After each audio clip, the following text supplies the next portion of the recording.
अच्छा. तर अशा आहेत, पण असा बेसिक मला असा कधी इश्यू आला नाही. आला नाही. प्रसादजी, कलाकारानं राजकीय भूमिका घ्यावी का? की त्याची कला हीच त्याची भूमिका असावी आणि ती भूमिका जर आनंद दिघेंची असेल तर? कलाकारांनी राजकीय भूमिका घ्यावी का राजकीय नेत्याची भूमिका घ्यावी, काय प्रश्न आहे? ते तुम्हीच सांगा, तुमचा अनुभव कसा होता? माझ्यापुरतं विचाराल तर मला राजकीय नेत्यांच्या भूमिका घ्यायला आवडतील. राजकीय भूमिका घ्यायला बरीच माणसं आहेत महाराष्ट्रात. त्यामुळे मला त्या भूमिकेपुरता विचार करणं मला जास्त प्रेफरेबल वाटेल, की माझ्या वाट्याला कुठल्या राजकीय नेत्याची भूमिका येते आणि मी ती किती समरसून करतोय आणि लोक त्याला कसा प्रतिसाद देत आहेत, हे जास्त महत्वाचं.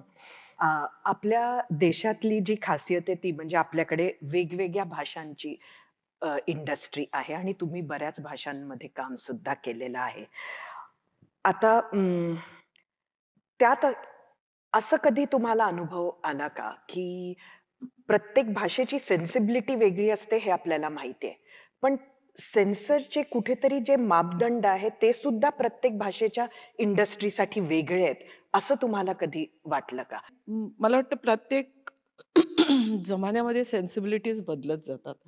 म्हणजे आता एक उदाहरण सांगायचं म्हटलं तर मी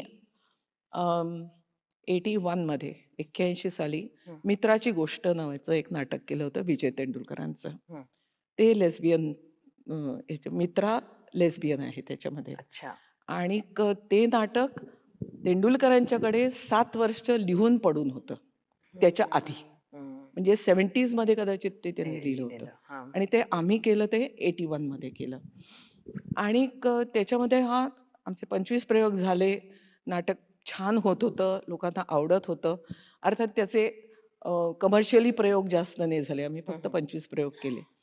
पण त्याच्यानंतर फायर नावाचा सिनेमा आला. हो, बराच नंतर आला. तो खूप नंतर आला आणि तेव्हा बवाल उठला होता. आणि तेव्हा मला असं वाटलं की आम्ही हा सब्जेक्ट ऑलरेडी केलेला आहे, मग आता हे काय आहे? म्हणजे लोकांची जी मनोवृत्ती आहे किंवा जे बोलण्याचं आपण म्हणतो स्वातंत्र्य आहे किंवा ऑब्जेक्शनचं पण स्वातंत्र्य आहे, तर ते जास्त वाढलेलं आहे. म्हणजे आता म्हणाले भावना दुखावतात, फार पटकन दुखावतात भावना लोक. म्हणजे तुम्हाला काय वाटतं, कोण बदललंय जास्त? समाज बदललाय, राज्यकर्ते बदलले आहेत, की म्हणजे काय बदललंय? की कलाकार बदललेत? नाही, माझ्या मते कलाकार नाही बदललेले आहेत. समाजच, मी समाजालाच हे देईन. अर्थात समाज जितका पुढे जातोय तितकाच पाठीमागे जातोय, असं मला स्वतःला वाटतं. कारण ज्या गोष्टी आपण अजिबात ड्रॉइंग रूम मध्ये बोलल्या जात नव्हत्या त्या आता बोलल्या जात आहेत. पण तरी सुद्धा त्या त्या तशा बोलल्या जात नाहीत जशा बोलायला हव्यात. म्हणजे तुम्ही त्याच्याकडे बघण्याचा दृष्टिकोन फार वेगळा आहे. आज जर मित्रा करायची वेळ आली असती तर तुम्ही विचार केला असता का दोनदा ते करताना? नाही, नाही, मी नसता केला विचार. पण ते लोकांनी कसं घेतलं असतं हे मला माहिती नाही. अर्थात मित्रा नंतर हिंदीमध्ये पण झालं, इंग्लिशमध्ये पण झालेलं आहे. पण त्यावेळेस तो जो ऍक्सेप्टन्स होता तो आता कितपत असेल, I am not very sure. Maheshji, miss दे दनादन बद्दल विचारते. तुम्ही तो सिनेमा केला, त्यात असंही होतं की तो रंग, मला वाटतं लाल रंग बघितल्यावर हिरोची पॉवर निघून जायची, असं त्याच्यात होतं. आत्ताच्या काळामध्ये रंग निवडायची वेळ आली असती तर अडचण झाली असती का? खरंच त्यावेळेला असा विचार केला नाही मी, की रंग कसला, बट थँक गॉड असं काय झालं नाही त्यावेळेला. सॉरी, आता बोलायचं की नाही मला माहिती नाही, सगळं बोलायचं. पण गिधाडे नावाचं नाटक सत्यदेव दुबेंनी केलं होतं. त्याच्यामध्ये पहिल्या अंकामध्ये ती माणिक म्हणून कॅरेक्टर आहे त्याच्यामध्ये.